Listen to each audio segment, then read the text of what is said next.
अपने अनिवार्य कार्य करो, क्योंकि वास्तव में कार्य करना निष्क्रियता से बेहतर है। सदैव संदेह करने वाले व्यक्ति के लिए प्रसन्नता ना इस लोक में है ना ही कहीं और। फल की अभिलाषा छोड़कर कर्म करने वाला पुरुष ही अपने जीवन को सफल बनाता है। जो हुआ वह अच्छा हुआ, जो हो रहा है वह अच्छा हो रहा है, जो होगा वो भी अच्छा ही होगा। मेरा तेरा, छोटा बड़ा, अपना पराया, मन से मिटा दो, फिर सब तुम्हारा है और तुम सबके हो। मन की गतिविधियों, होश, श्वास और भावनाओं के माध्यम से भगवान की शक्ति सदा तुम्हारे साथ है।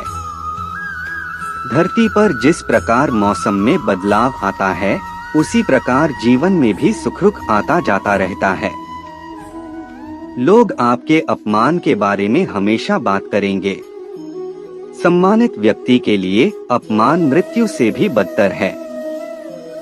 आत्मज्ञान की तलवार से अपने हृदय से अज्ञान के संदेह को काटकर अलग कर दो। उठो, अनुशासित रहो। सफलता जिस ताले में बंद रहती है, वह 2 चाबियों से खुलती है। एक कठिन परिश्रम और दूसरा दृढ़ संकल्प। मैं भूतकाल, वर्तमान और भविष्य काल के सभी जीवों को जानता हूँ, लेकिन वास्तविकता में मुझे कोई नहीं जानता है। जो दान कर्तव्य समझकर बिना किसी संकोच के किसी जरूरतमंद व्यक्ति को दिया जाए, वह सात्विक माना जाता है। जो पुरुष सुख तथा दुख में विचलित नहीं होता और इन दोनों में संभाव रहता है, वह निश्चित रूप से मुक्ति के योग्य है। कर्म वह फसल है जिसे इंसान को हर हाल में काटना ही पड़ता है, इसलिए हमेशा अच्छे बीज बोए ताकि फसल अच्छी हो। जो लोग भक्ति में श्रद्धा नहीं रखते, वे मुझे पा नहीं सकते। आठ वे इस दुनिया में जन्म मृत्यु के रास्ते पर वापस आते रहते हैं। मैं धरती की मधुर सुगंध हूँ, मैं अग्नि की ऊष्मा हूँ। सभी जीवित प्राणियों का जीवन और सन्यासियों का आत्मसंयम भी मैं ही हूँ। वह जो सभी इच्छाएं त्याग देता है और मैं और मेरा की लालसा और भावना से मुक्त हो जाता है, उसे शांति प्राप्त होती है। मेरे लिए ना कोई घृणित है ना प्रिय, किंतु जो व्यक्ति भक्ति के साथ मेरी पूजा करते हैं, वो मेरे साथ हैं और मैं भी उनके साथ हूँ। मनुष्य को जीवन की चुनौतियों से भागना नहीं चाहिए और न ही भाग्य और ईश्वर की इच्छा जैसे बहानों का प्रयोग करना चाहिए। मनुष्य को परिणाम की चिंता किए बिना, लोभ लालच बिना एवं निस्वार्थ और निष्पक्ष होकर अपने कर्तव्यों का पालन करना चाहिए। जिस तरह प्रकाश की ज्योति अंधेरे में चमकती है, ठीक उसी प्रकार सत्य भी चमकता है। इसलिए हमेशा सत्य की राह पर चलना चाहिए। जिस मनुष्य के अंदर ज्ञान की कमी और ईश्वर में श्रद्धा नहीं होती, वो मनुष्य जीवन में कभी भी आनंद और सफलता को प्राप्त नहीं कर पाता। जब जब इस धरती पर पाप, अहंकार और अधर्म बढ़ेगा, तो उसका विनाश कर धर्म की पुनः स्थापना करने हेतु मैं अवश्य अवतार लेता रहूंगा। वह व्यक्ति जो अपनी मृत्यु के समय मुझे याद करते हुए अपना शरीर त्यागता है, वह मेरे धाम को प्राप्त होता है और इसमें कोई संशय नहीं है। जन्म लेने वाले के लिए मृत्यु उतनी ही निश्चित है जितना कि मृत होने वाले के लिए जन्म लेना।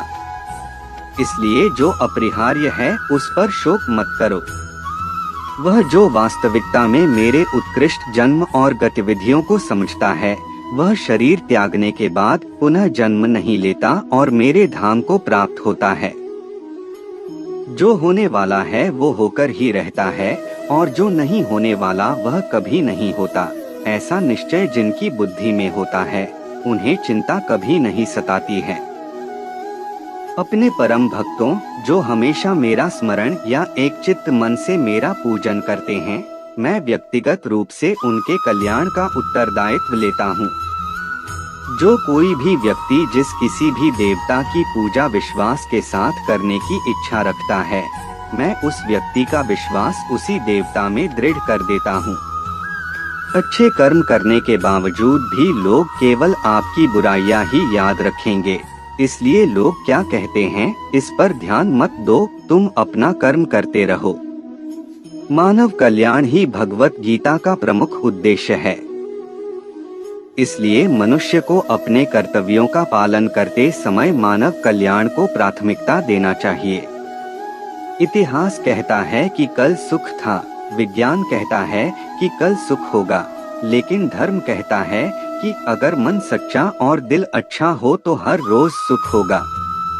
क्रोध से भ्रम पैदा होता है, भ्रम से बुद्धि व्यग्र होती है, जब बुद्धि व्यग्र होती है तब तर्क नष्ट हो जाता है, जब तर्क नष्ट होता है तब व्यक्ति का पतन हो जाता है।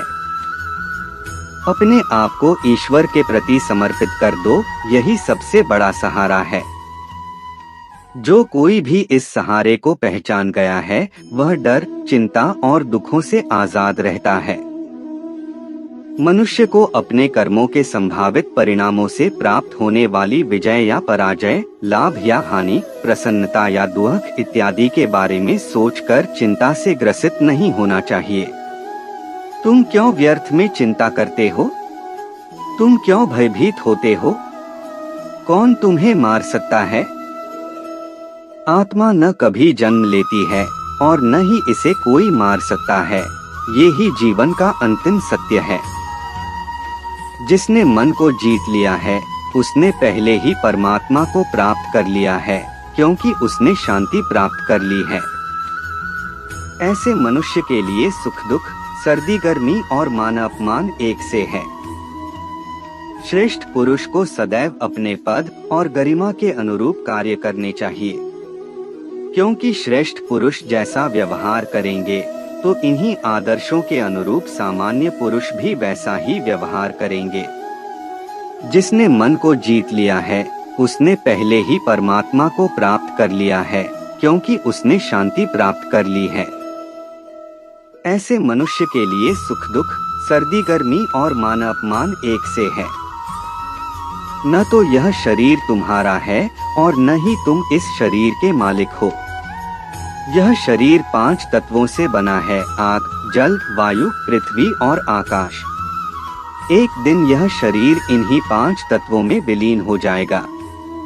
मनुष्य का मन इंद्रियों के चक्रव्यूह के कारण भ्रमित रहता है, जो वासना, लालच, आलस्य जैसी बुरी आदतों से ग्रसित हो जाता है।